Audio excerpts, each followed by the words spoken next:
Dear brother and sisters around the world and living in a different various cultures, good morning from California.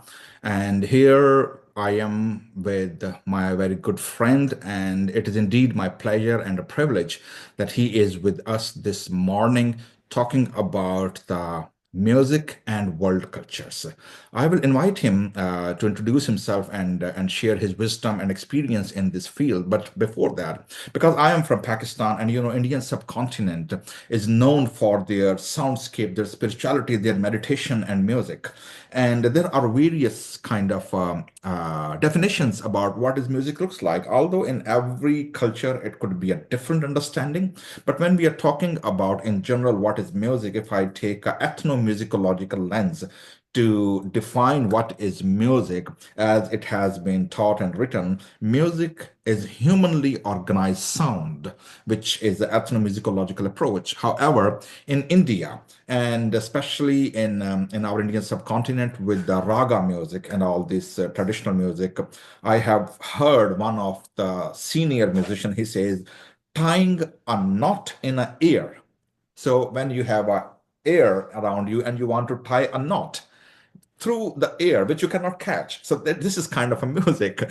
However, ethnomusicologists debate that music is not a universal language. That is another topic, but we can say one more thing, and which is, from my personal perspective, music, whether or not it is a global language, but one thing is sure, it is an emotional language, which help us to express our emotions where words cannot contain. That's where emotions come, and God has given us a gift of music. So without a further ado, I would like to welcome our friend and world-renowned musicologist, teacher, professor, Dr. Stephen Benham. Dr. Steve, welcome. Thank you. Thank you so much, Dr. Eric. I really appreciate the time to be here today with you and with your viewers and listeners. I'm grateful for the chance that we had to work together, especially this last fall in November in Pakistan, and to see the amazing things there, to meet so many believers. I was so encouraged by the Pakistani Christians, even though they are a minority group in Pakistan, the courage they have for their faith, their desire to glorify God, was an inspiration to me. And the places that we visited, I just was overwhelmed by how hard the Pakistani church is working in the community, as well to be a positive influence for Pakistani society and to represent Christ in a beautiful way in Pakistani society. So thank you for this opportunity to be here today. You're in California. I am 3 hour time difference away from you in Pittsburgh, Pennsylvania. So I would say, good afternoon to the listeners from where I am. And it's a cold and rainy day here in Pittsburgh, but it is springtime. And so the trees are beautiful, the grass is green, and we have survived a difficult winter. Thank you very Uh, much, Dr. Steve. We yeah, we always praise God for your heart in the mission, and also for especially visiting Pakistan first time. It was indeed my honor to having you and hosting you over there. But let's talk about our topic today. As you know, that our topic today is music and world cultures. And before going to that, I would like to read the ministry and the mission which Dr. Steve is heading, and he will tell us more about what that ministry is doing around the world. But if you go to the MIWC website, and you will see that they have a powerful vision which they have shared, and I'm going to read that, and then I will invite Dr. Steve to unpack that while he will introduce himself. Number one, music and world culture, saying, quote, "We speak many languages. We make all kinds of music. We have one message: empower all voices to worship Christ." You nailed it, Dr. Steve. So, can you unpack this loaded terminology, and also by through your ministry involvement? sure. I want to expand to what you said about ethnomusicology or music being a universal language, and I would agree with you. It's. I don't think it is a universal language, but it is a universal human expression. And one ethnomusicologist defined it as a universal human practice, and that is we see in all cultures. The need to express ourselves beyond just the words that we speak or the words that we write, and even in some cultures that are pre-literate, which means they do not have a written language yet, or the people do not know how to write, they share the deepest meanings, their deepest understandings, the things that are most important to them through music. And so the music touches the hearts of people in the ways that simple words cannot. And when we think about our phrase, we speak many languages, it's true. Our team around the world speaks many languages. In Zambia alone, there are 72 spoken languages in that country. And amongst our team, and just in the three provinces where we are working, they regularly communicate in 3 and 4 different languages. And so when they are singing songs, they sing songs in Bemba, they sing songs in Tonga, they sing songs in Lozi, they sing songs in Nyanja, and of course in English as well. But each of those songs has a meaning specific to the language and a meaning specifically tied to the tribe from which the people come. So I know if I want to come and share something with you, I need to understand your music, because your music expresses more than what your words express. Your music includes your values, your music, the systems that you use, such as the ragas that we see in the Indian subcontinent. It's a different musical language than the Western tonal system, and yet it expresses beliefs about spiritual beliefs about held by those in the Indian subcontinent. We say we make all kinds of music because our goal is not to export Western Christian music. There's much music, beautiful music being made and created in the West, but it's not always relevant to the culture that's there. And my father, who founded our organization, often shares the story that when he went to Indonesia, where the missionaries had translated a well-known Western hymn called How Great Thou Art. It starts out, Oh Lord our God, and the word God goes down, right, in pitch. And in that local language, it was a tonal language, right? And so the pitches that you would sing would change the meaning of the words. So when they went down on the word God with the tone, it reversed the meaning from God to unlucky old man. And so we can make mistakes like that. There's also another problem, and this will tie to the question of colonialism in missions work. But because America historically, especially in the post-World War II era, has become a very wealthy country, people often see America and say, this is what the American church is doing. They have big buildings, they've got huge choirs, they've got amazing productions, and they exchange the worship of the heart for what looks like better worship. Because it's bigger, it has higher production value, perhaps the technology is more advanced, and somehow we think, okay, I want to be like America, I want to have what America has, therefore I want to have American music. And we forget that God created us in the community. We are born in the culture where we live, and we understand the language where we live. And so we know that people speak a heart language, and they also have a heart musical language. And I just want to say a word about heart language for a moment. And I would say it this way. I know people like Dr. Eric here is multilingual. What I would say is, what is the language that you default to when you want to pray? You can pray in English and Urdu and Punjabi, but what is the language that you want to pray in, that you express your deepest thoughts in? you Yeah, know. it is always a challenge because I'm a pastoring here with the Indian and Pakistani diaspora, and sometime when we are dealing with the triple, like a trilingual, sometime Right.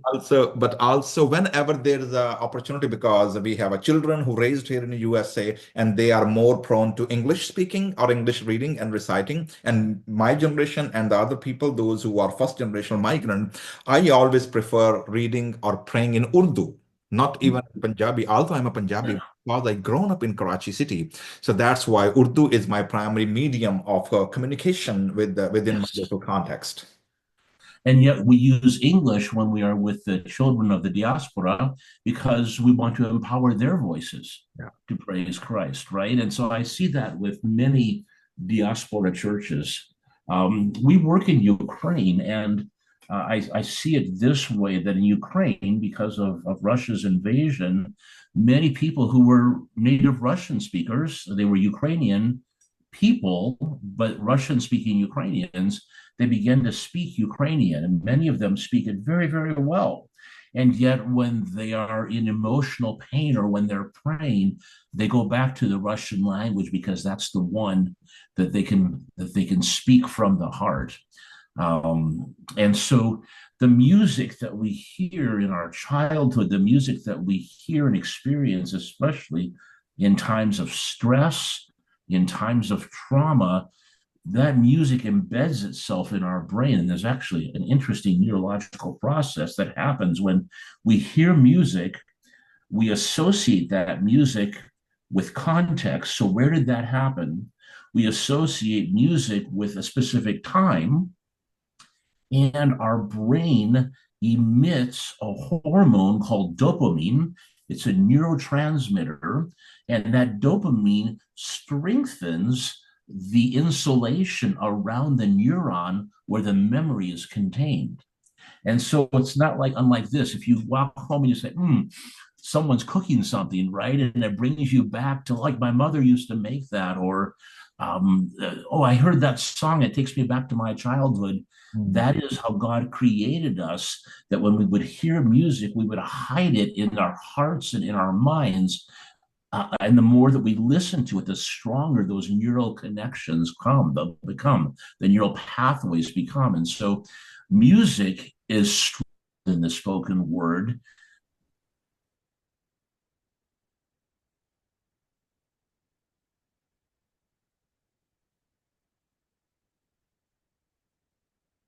Something got wrong with our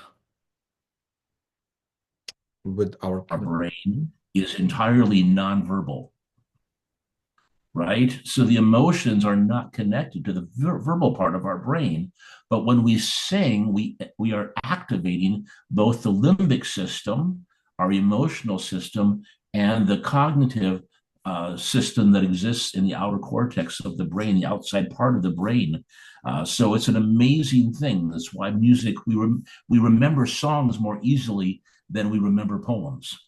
Well, that's wonderful explanation of the speaking many languages with all kinds of music, but with one message. So that's the important thing that God has used every time cutting edge technology and the most sublime mediums.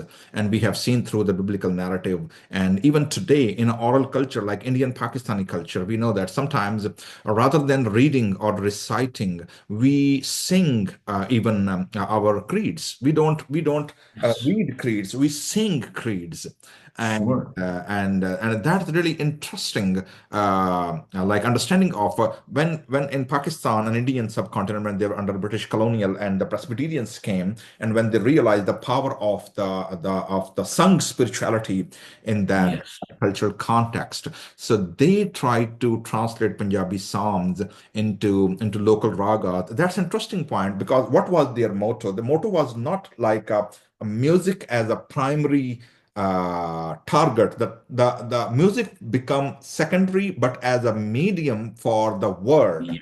that people Yes. may receive the word, the message through music.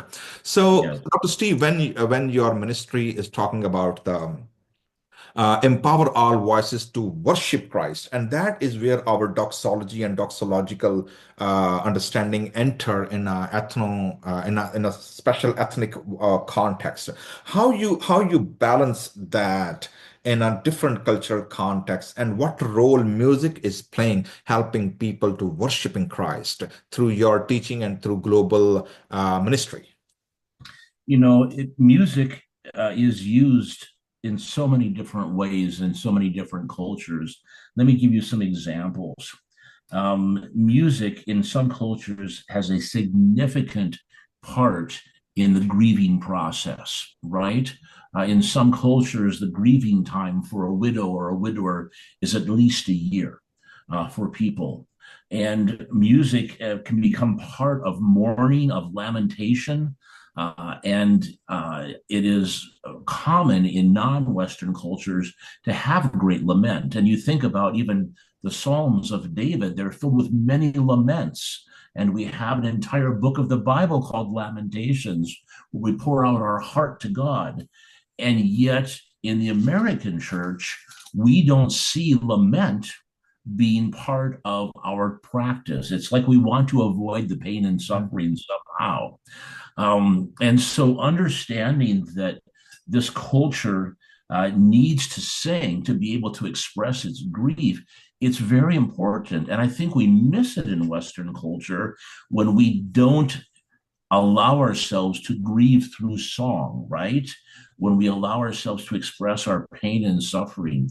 If you'll take a Western hymnal, you will find many songs about Christian life. You will find songs about the Trinity. You will find songs about praise. You will find songs about revelation or testimony, but you don't find very many songs, hymns written about lament. Mm. And so when you think about how music is different in one culture to another, it's a really important distinction.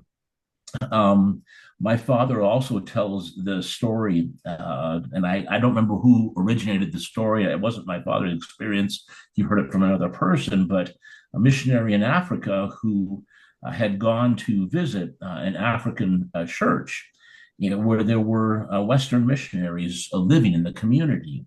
And in many Americans are very uncomfortable with the idea of dancing in a worship service, right? And yet in Africa, you dance as part of the joy that you have, right? And so the missionaries were very uncomfortable, and I understand that. I'm not a very good dancer, and so when I go to church in Africa, I move a little bit, but I'm not very good at it. But I appreciate the freedom that comes with that. Well, these American missionaries were concerned about dancing, but that was a cultural belief. That was not a theological belief, right? And yet, the one American who came as an ethnomusicologist began to dance with the people in the church. Mm.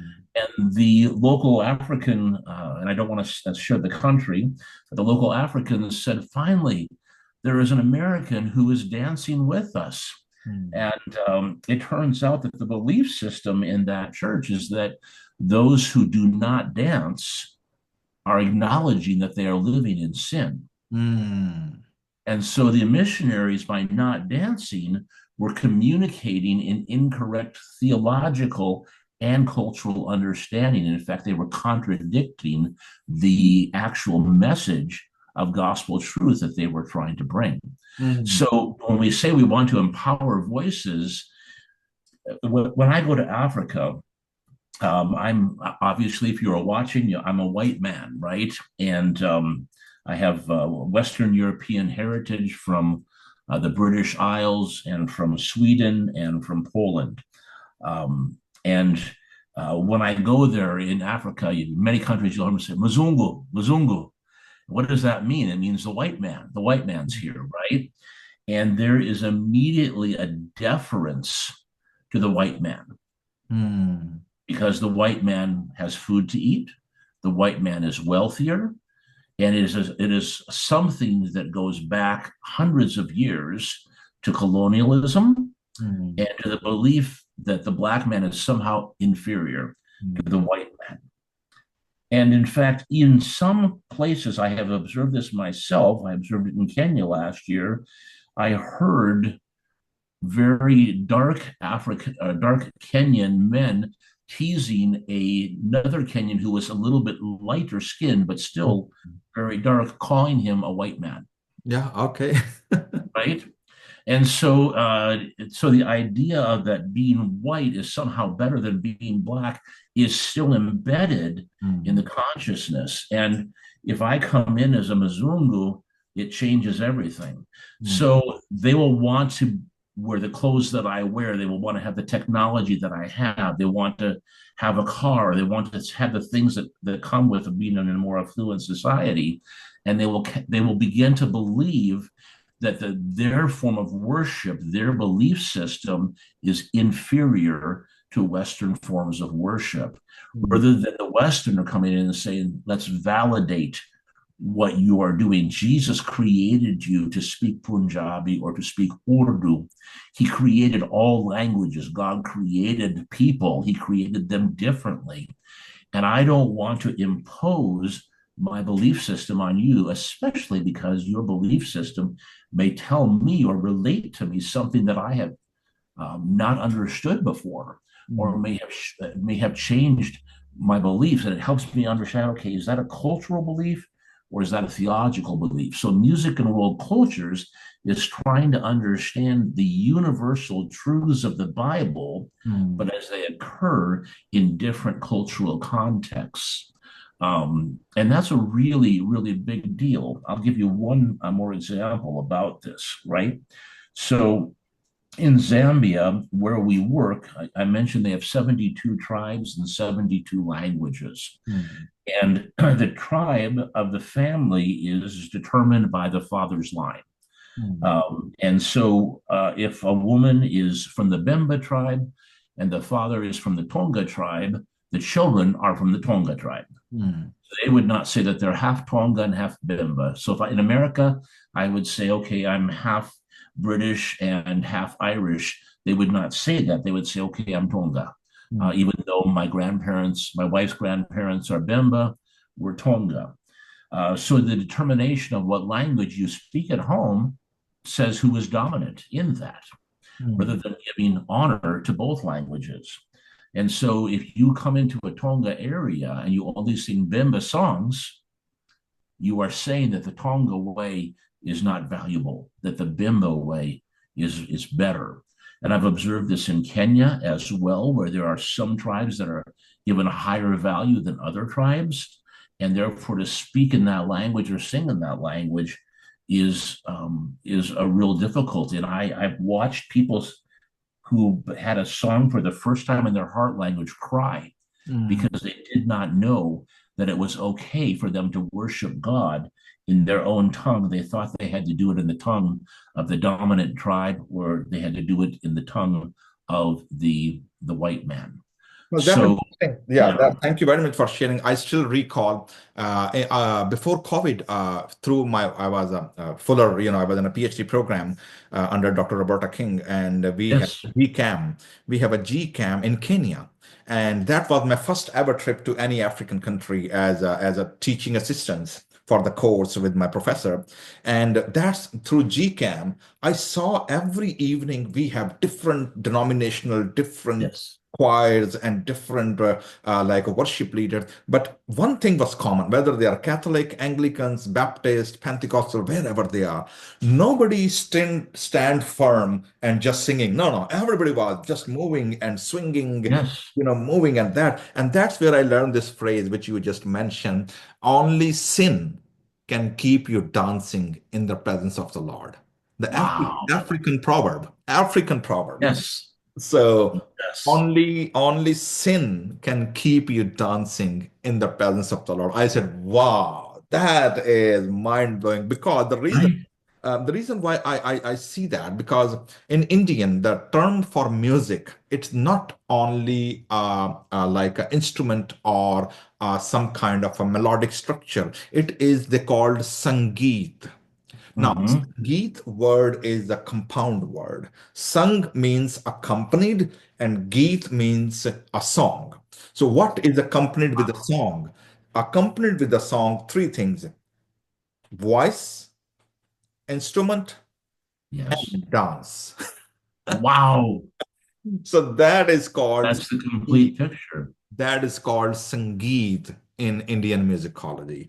Anyway, so thank you very much. This is really fascinating, and especially as we are listening these stories and wisdom from Dr. Steve about the music whenever we are with the cultural relevancy. So that give people in the presence of the Lord and their expression from heart, not from head. Although we need both balance head and heart, but also that's where our heart is coming. So, Dr. Steve, now, can you tell us something as an experienced and a global traveler through your ministry in the music and everything? What is music and world cultures as a ministry and mission? Because mostly when we talk about Western mission or the colonialism, which you just mentioned, that was more literary approaches like printings and flyers and schools and education, Yes. although they were entering in a 70 to 80% oral culture, orally literate culture, but they are bringing all literacy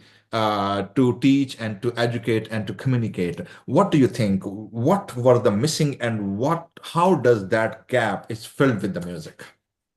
Wow, that's a rich question, Dr. Eric. It really is, and a significant question for several reasons. And we face this battle even in the West right now. The last 20 years, we've talked about STEM education, which for our international audience, that means science, technology, engineering, and mathematics. And the belief is that to get to the next level of economic development, that we need to focus on STEM education. And those of us that see the value of arts, we add the A. So it's STEAM. We Mm. say we need STEAM education Okay. because arts allows us to develop the creative aspects of our brain, right? So that's a very, very important thing. Well, if I look at music in world cultures, my desire is to not bring people to me. My desire is to bring people to Christ and to reveal Christ to people. And you think about how many times in the New Testament Jesus appeared to the 12 or appeared to the women after he died, and he understood how to express himself and how to teach those who are around him. In terms of music and world cultures, first of all, there are some scholars who believe that maybe up to 90% of the New Testament is designed to be sung. Mm.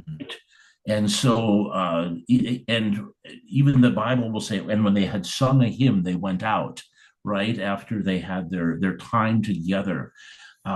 So music and world culture starts with the belief that we're going to begin with the singing of the people. Mm. Uh, and I think musicians have unique access to culture. There are places where a musician can go and a missionary cannot, Yes. right? And we both have colleagues that we know that are working in closed countries right now, that they are there as musicians. And when you go in and you can learn the complex music of that culture, all of a sudden, your doors have been opened and they trust you.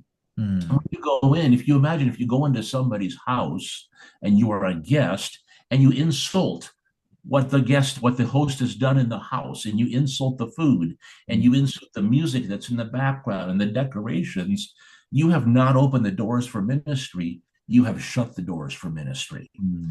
And so music and world culture says we're going to go in and understand and research music so that we can understand who you are and appreciate who you are. And I want to share Christ with you in a way that you understand, not in the way that I understand. They say that there are no atheists in foxholes, right? In the war, there are no atheists because everybody understands that they're facing life and death in that moment. In the Western affluent society, sometimes we've made God very far off, Mm. right? But for the person who is a farmer or who only is hoping enough to find enough roots on that day to eat, that person thinks about God every day in a very different way. Um, I heard about a healing yesterday in Kenya. And in America, we would look to the doctors and forget about God's healing power. Mm. And here, where there were no doctors, they had to rely on the fact of prayer. And the young girl went in for a second scan, a second review, and everything in the inside of her body that had been concerning was gone. God had entirely healed that girl. So, as a musician, I can go in. Music is our means of accessing culture. Mm. It's the most real thing for people. So, things that are in culture, things that are the most easily understood, are things that are tasted, seen, smelled, and sung. Things that are spoken are the least believed things. They're the least real in that way. Things that you can say, that smells like Pakistan. That smells like my city. That smells like this. And you don't know what it is. It might be the ground. It might be the trees. It might be flowers. It might be pollution. It might be, a certain spice. But music is our means of accessing culture. Music allows me to break down barriers, right? And to build bridges, because Christ built bridges with his followers. He spoke to his followers with parables. He spoke to the fishermen with fishing parables. And it's the same way with music, as I'm going to speak your music. And in so doing, I can develop a relationship. And then I can bring that nation to Christ, right? The Bible in the Psalms many times uses the word goyim, which means the Gentiles or the nations, the non-Jewish people, to bring bring them to God, to bring them to an understanding of who God is. The other part of that is the mistakes we can make with music. So let me give you an example from my own life. Chris and I, my wife and I, are musicians. I'm a cellist. My wife plays the piano. And in 1997, we had our first visit together to Ukraine. I had been there earlier in the year with my father, just investigating the opportunities for partnership. But we went in and we wanted to play a song in the church. And one of the most beautiful songs that we knew was a song called "Oh, the Deep, Deep Love of Jesus." And it's a beautiful melody. Boom, boom, boom, boom, boom, boom, boom, boom, boom, boom, boom, boom. And it's just an amazing story about God's love and the love of Christ for us. That same tune in Ukraine has different words and is used at funerals. Mm. So here we are in the praise part of the worship service. I have my cello, my wife has her, the piano, and we play this song that is a song of grief and a song of lament, that it was a song of praise in the US. Yeah.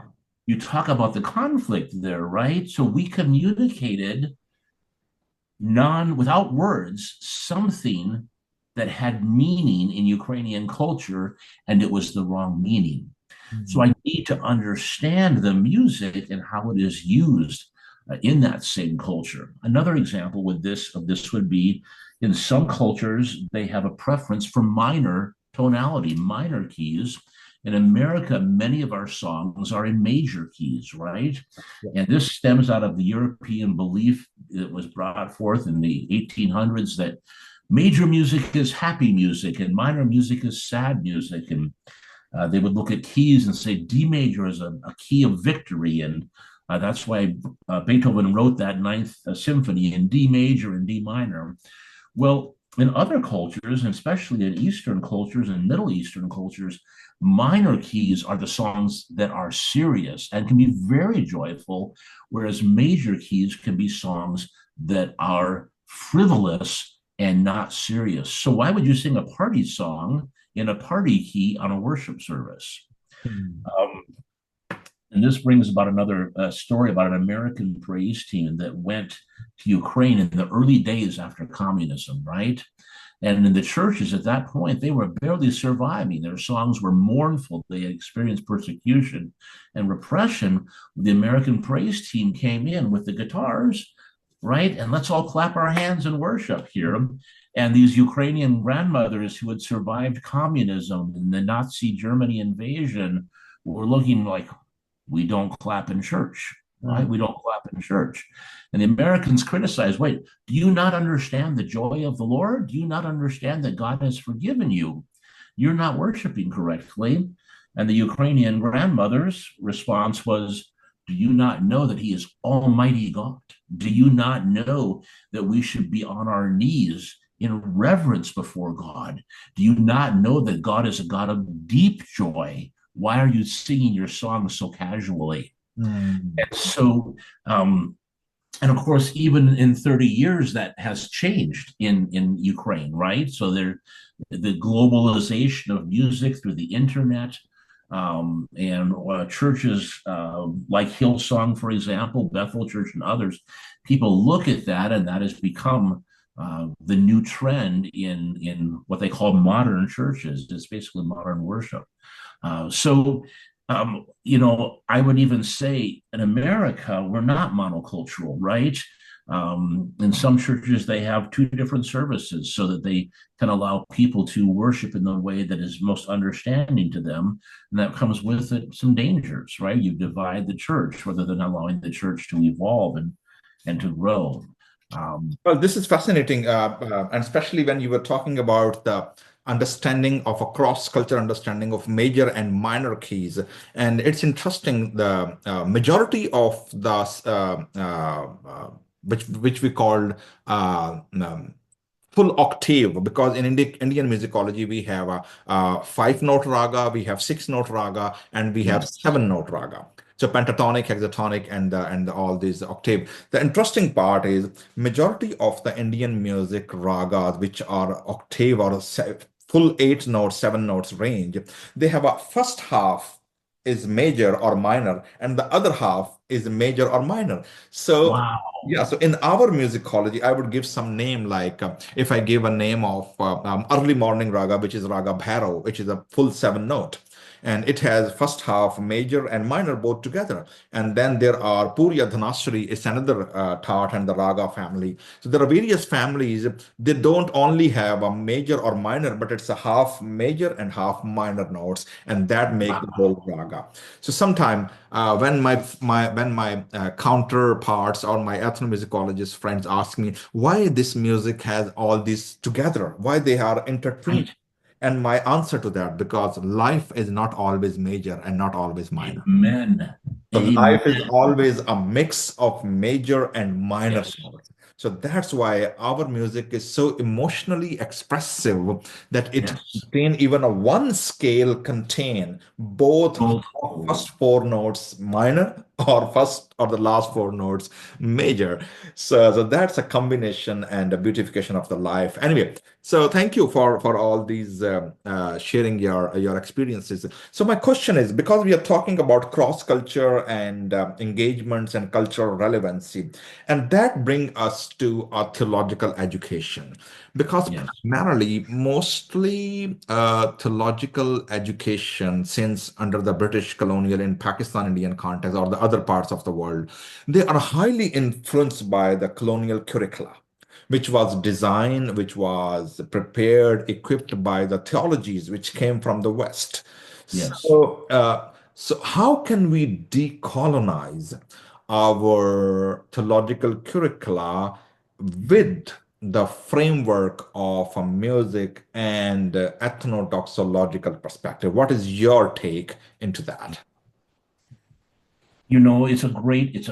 Great question.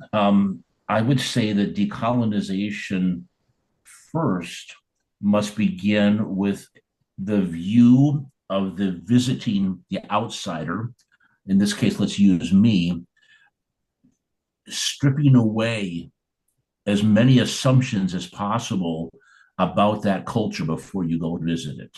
Mm. And I even think about when I went to Pakistan, you only know what you know on the news, and visiting those first days, going to different restaurants and the food and the people, my mind is blown, right? My head is spinning because I'm trying to make sense of it. And when you go somewhere as a scholar, you want to have open eyes, but your brain wants you to take the things that you already know and try to fit in the new things on the skeleton of what you already know. Well, your skeleton might be incorrect, right? And like you said, the raga system, if I'm listening to the ragas through a uh, through the ears of the system, the tonal system that we have in the West, I hear it very differently, right? Because it sounds strange and exotic to me.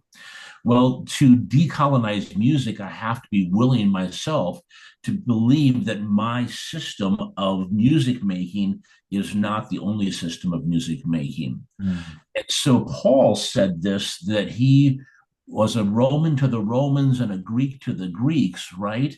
When I go somewhere, I want to show respect and understand what is happening there. And so, personally speaking, when I went to Ukraine the first time, again, my father, who his name is John Benham, he's done so much seminal work in this field.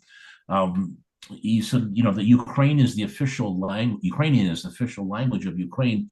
We're going to speak and study Ukrainian, Mm. and people still spoke Russian on the streets.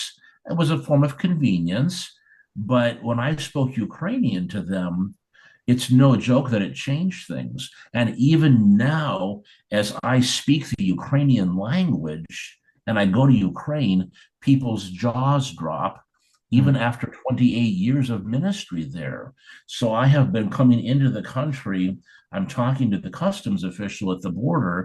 He says, "You're the first American I've met who speaks Ukrainian." And there are many Americans who speak Ukrainian, right?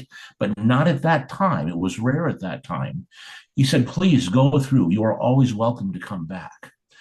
So decolonization says, I don't want to necessarily throw away the things that are good that we brought in from the new culture, but I don't want to throw out the things that are good from my own culture. Mm. And one of our team members in Zambia, he himself is Zambian. In fact, all of our leadership around the world is always 100% indigenous leadership. It's always that case. We don't plant Americans anywhere. Mm. So I said to him, I know I'm a Mzungu, I'm a white man, but I want to understand your perspective. And um, and he said, but don't stop sharing with us things that are good, Yeah. right? So let's share with each other what is the best from our culture, and then we can decide what will work and what won't work. So for us as music and world cultures, our part of our decolonization is embedded in our belief system. First, when we go into a country, we go where there's an invitation, Mm. right? We won't go to look at, and there are organizations that say, let's see where there aren't haven't been missionaries and we'll send missionaries. And Mm. that's okay. That's okay. But we believe that we want to go when there's an invitation. Secondly, we will not work unless there is a culture bearer with Mm. whom we can work, Yeah. right? And so in the case of Pakistan, you were one of the culture bearers with whom we worked. And Eric, you probably didn't even know all the things you were teaching me as we just sat in the car together or in the airplane or were having a meal together. The things that you were sharing with me, I'm just taking them in.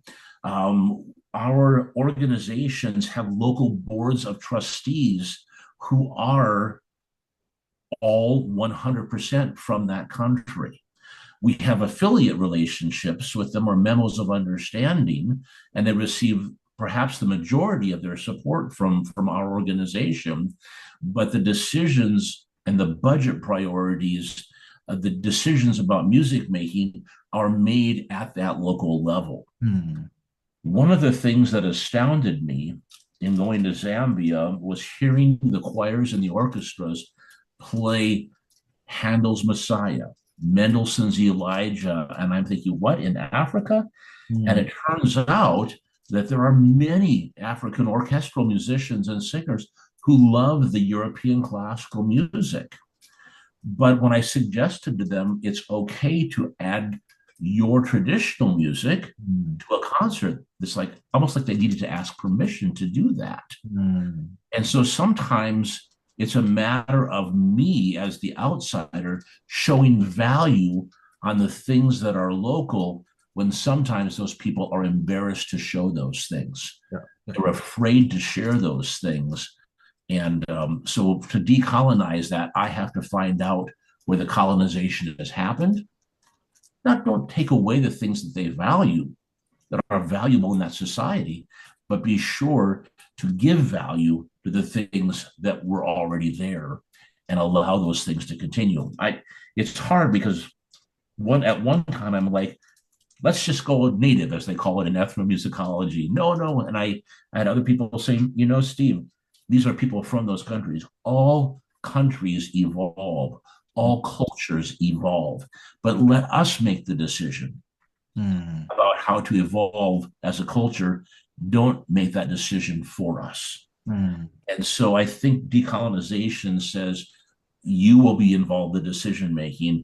We need to give agency back to the people, back to the local churches. And you will find that the local churches will tend to default to the vernacular language. Now, there are some churches, right?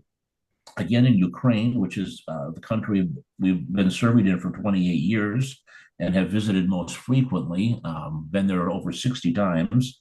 Uh, there are English speaking churches for Ukrainians. Why?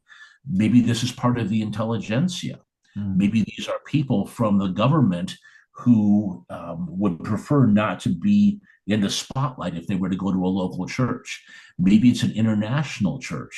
And so you've got to kind of find out in each culture what's happening and what the meanings are. Um, it includes interactions between men and women, between the genders. It includes how you dress in a church. It includes how you dress according to the culture. Um, and those are all incredibly important things. I also think it's important. Um,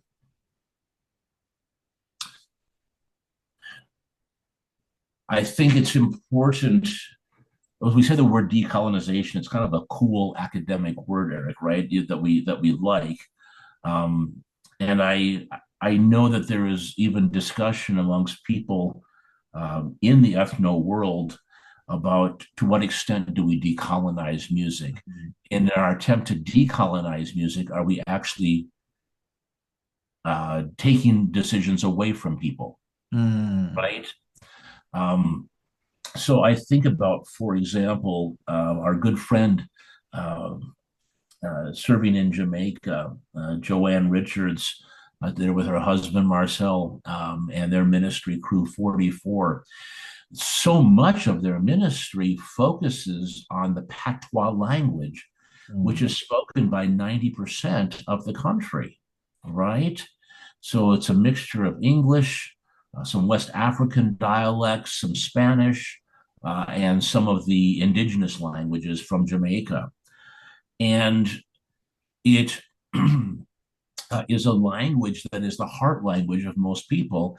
And yet, when you go into a church, they're singing songs in English and they're reading from the King James Bible, mm. Okay. right?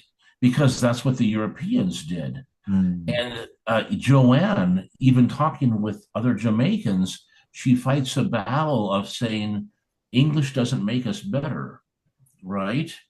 Let's speak the language that matters. And so she records songs in Jamaican mm, patois, and she works to permit that. And they're working on translating. They have the New Testament in patois, but only for the last 13 years, yeah, right? yeah, yeah. Um, No, and that is, so yeah, it's I a would. big, Yes, that's wonderful because when I was in Indonesia just in the last January, and it was interesting when I was teaching in a seminary with our friend Dr. Stephen Brook, and yes. I was teaching on the Psalms of Lament, and I asked them. about the question about what is your local Indonesian lament? Do you have something? And they Hmm. said, no, we don't have. And there were more than 50 students living from various islands in that Hmm. room. And I said, okay. So I had a session on Calvin's Psalms of Lament. And I said, okay. So after lecturing, I said, can you compose right now based on the Psalms of six Psalms of Lament?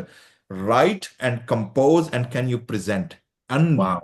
Unbelievingly, within a one workshop, they produce six new melody out of the scripture right over there within a half day.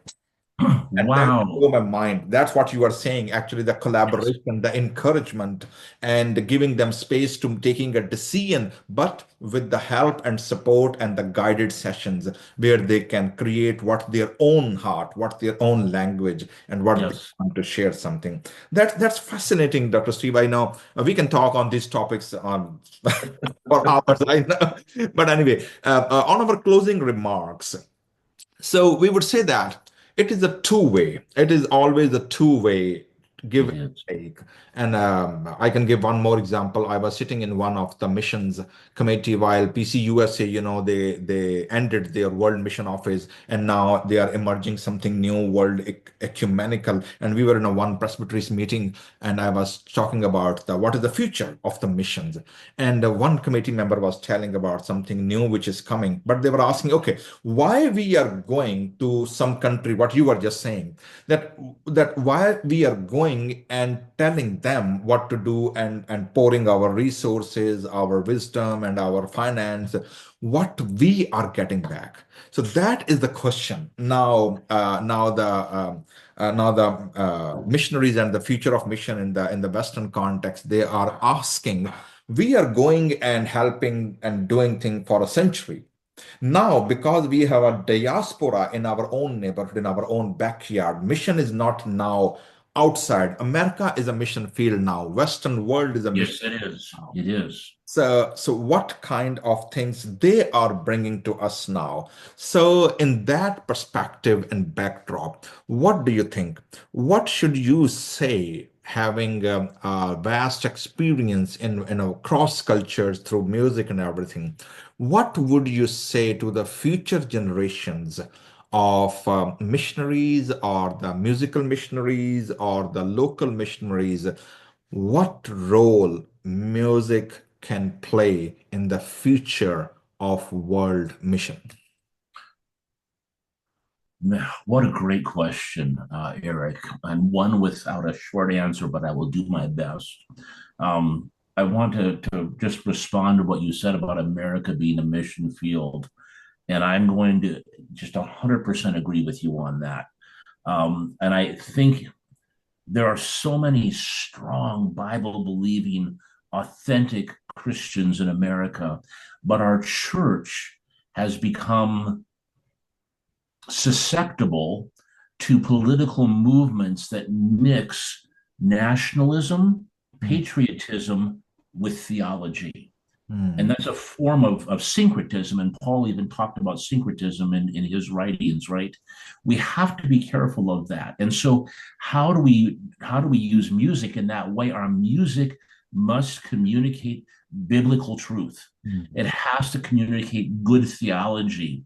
And some music, it seems, can be designed simply to stir up emotions, right? To raise people up, but it doesn't have theological depth.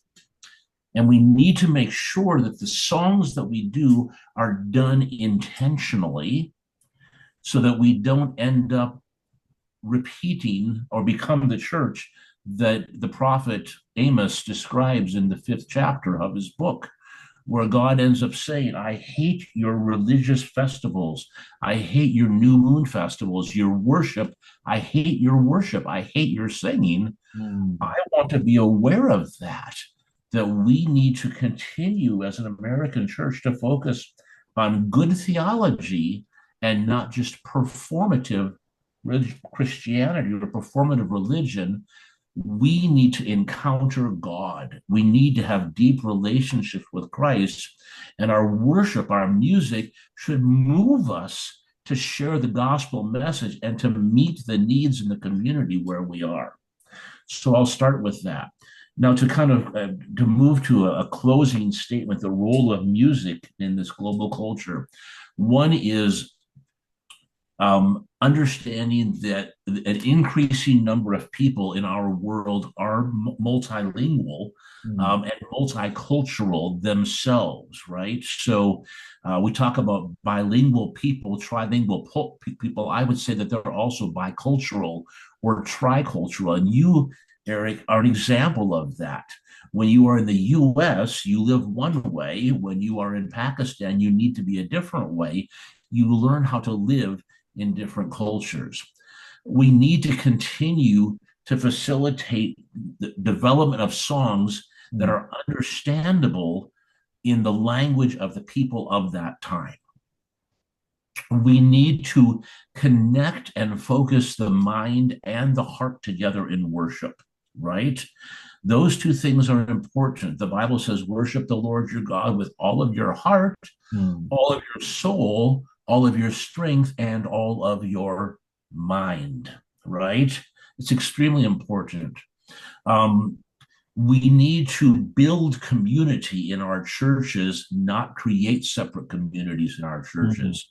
So our music should inspire, transform, and inform.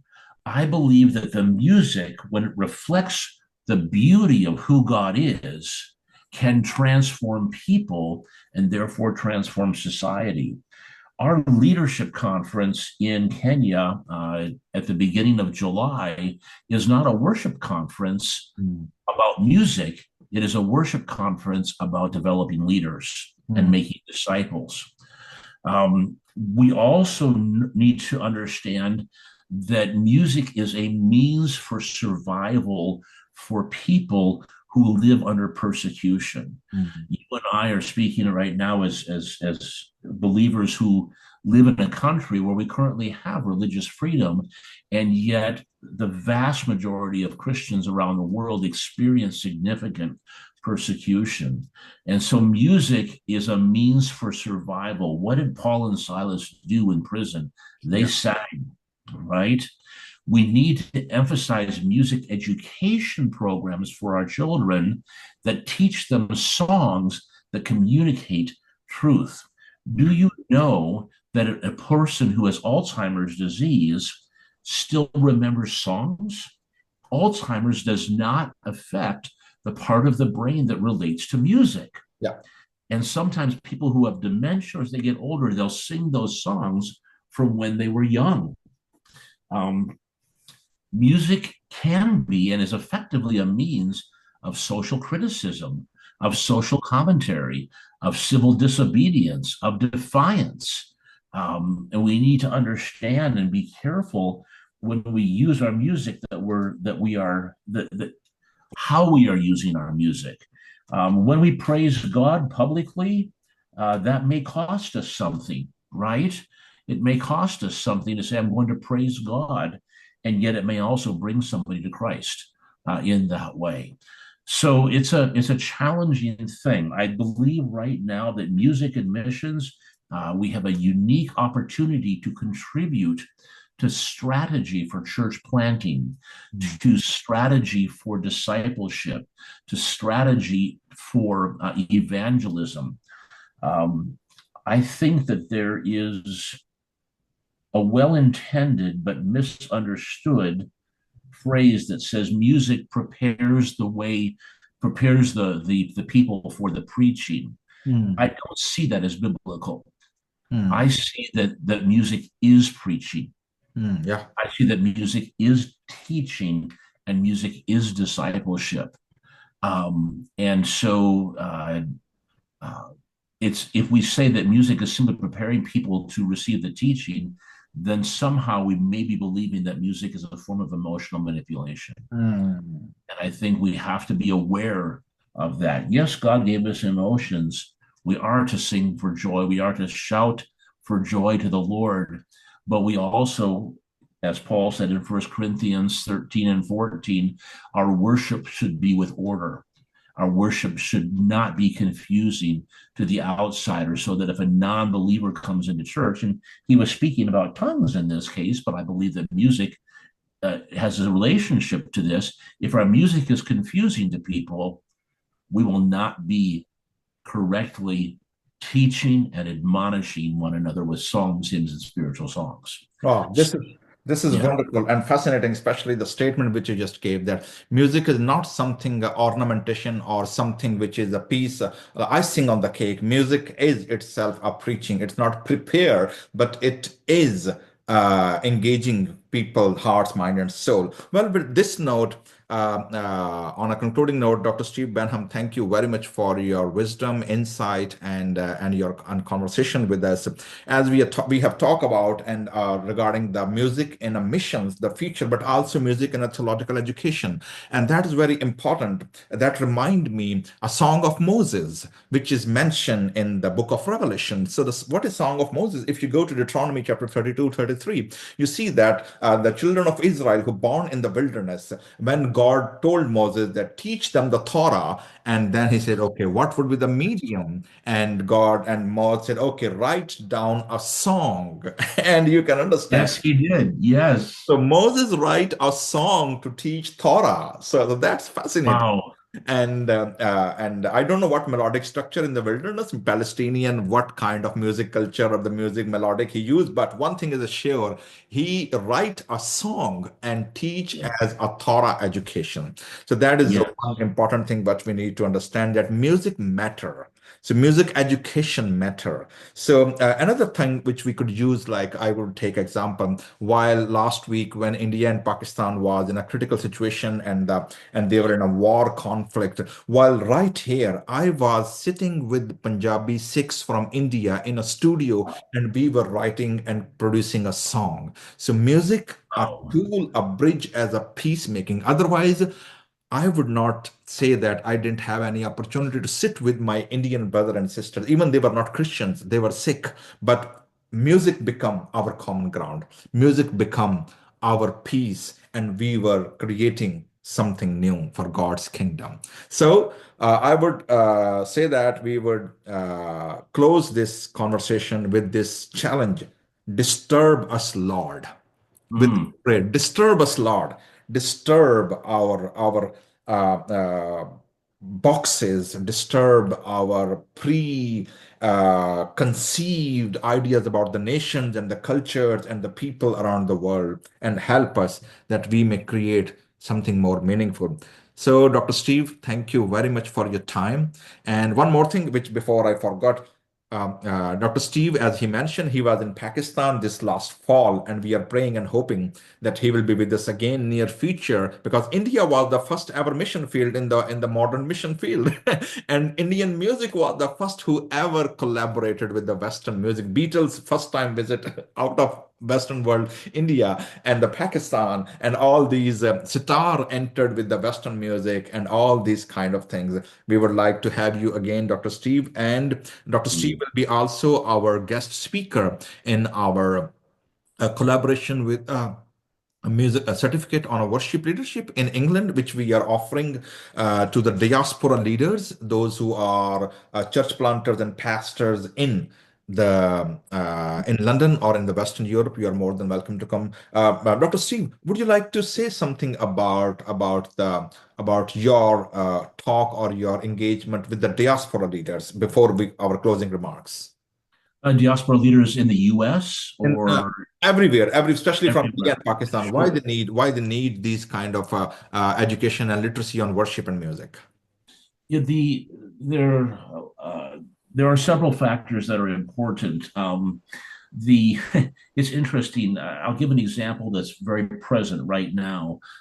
In February and March of 2022, Russia invaded Ukraine with a full-scale invasion, Mm. and there were something like 6 million people that left Ukraine over that next 2 to 3 month period. It was a horrible, horrible time, and there was suddenly a need in Europe, especially Western Europe, for church plants. And many, many Ukrainian churches were planted in Western Europe at that time. And the pastors were suddenly left without any understanding of how to sing or how to help the people praise God. And so the diaspora people, such as yourself, you are cultural translators. The Mm. people who are in the diaspora understand both worlds and they know how to translate a phrase from one phrase to another or make it make sense. Do you remember, Brother Eric, when we were in Peshawar? And I was preaching on something and I gave an example and you said, wait, Steve, I have a great, I have a great Pakistani example for this. They will understand what you were saying. And you shared the story in Urdu with them and they all laughed and they all got it.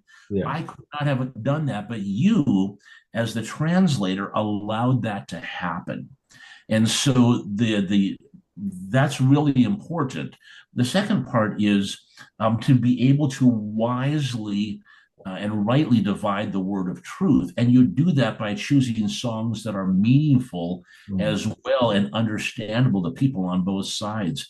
So often, children in diasporas will end up leaving the churches altogether, not just the church of their heritage, but they might go to an American church for a while and then they'll kind of just get rid of it because what happens is the church of their heritage becomes old world. It becomes irrelevant if the church doesn't become part of whatever the culture is there. And our culture is richer if we incorporate all of the cultures that come into America.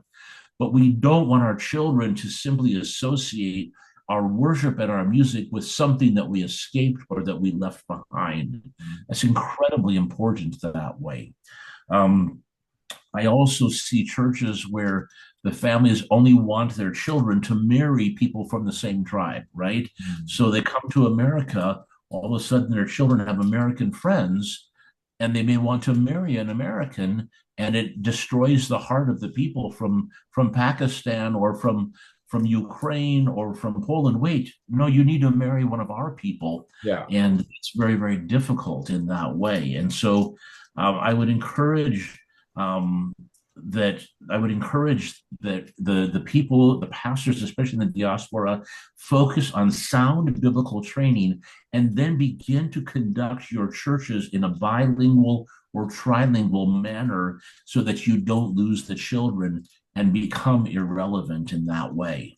This is And there was a beautiful. local church that I encouraged. I said, please introduce English earlier on, and they hesitated. And a lot of the children left the church when they became youth. Hmm. So it means that as Dr. Steve Benham inviting you, especially church planters, worship leaders, and musicians, and Sunday school teachers, or if you are an educator and living in right now Western Europe, especially if you're from Pakistan, India, speak Urdu, Hindi, Punjabi, you are more than welcome to be part of that program, which will help you to strengthen not only your family, your worship Thank you. life, Yes. but also your church worship life. You are more than welcome. Thank you very much, Dr. Steve. God bless you for your time. And I hope this conversation, this podcast will help and inspire and guide so many people around the world. God bless you. Thank you. Shukriya.